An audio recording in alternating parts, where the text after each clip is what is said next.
Ils arrivent de loin, en boitant, en béquilles ou simplement épuisés. Dans cet hôpital de fortune qui a été construit du jour au lendemain par l'armée marocaine pour panser les plaies des sinistrés des villages reculés qui n'ont pas de clinique ni médecin. Zakaria vient de subir une opération à la main. On lui a retiré des éclats de vitre et traité son infection. Parce que moi et mon père et ma mère, c'était là. Il dit qu'il s'est blessé en défonçant la fenêtre pour sortir d'urgence sa famille de la maison. Il se repose quelques heures, mais devra libérer son lit. Plusieurs font la file. Il faut traiter des fractures, des entorses, mais la priorité va au cas urgent. Un homme vient tout juste d'arriver sur une civière, inconscient. La ceinture, faut enlever la ceinture. Les médecins redoutent une crise cardiaque. Oui, contre Charles. On lui administre d'abord les premiers soins, puis un électrocardiogramme.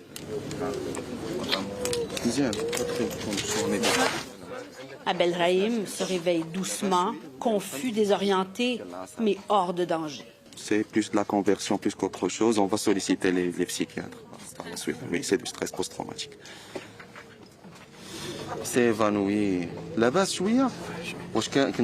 Il lui demande s'il est resté coincé pendant le tremblement de terre.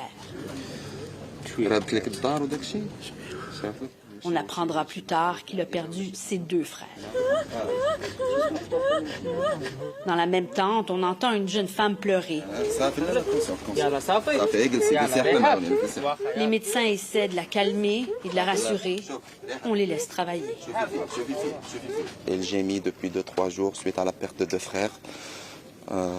On compatit, mais après, dès que l'effet des médicaments s'estompe, donc on a retour à la même situation clinique. C'est la raison pour laquelle on sollicite vivement nos confrères psychiatres qui sont sur place.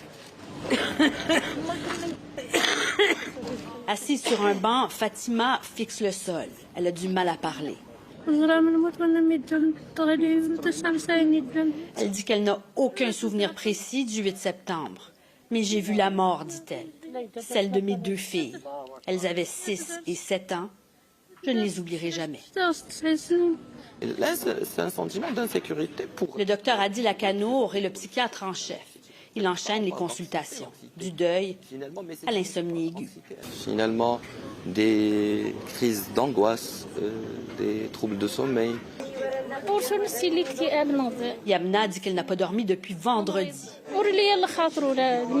J'ai envie de rien, dit-elle. Je ne mange plus, je m'occupe des enfants. Le soir du tremblement de terre, la porte de la maison était coincée sur le poids des murs. Elle a serré ses 3 petits dans les bras sous une couverture, convaincue que c'était la fin. Dieu merci, ils sont en vie, mais ils sont tous traumatisés.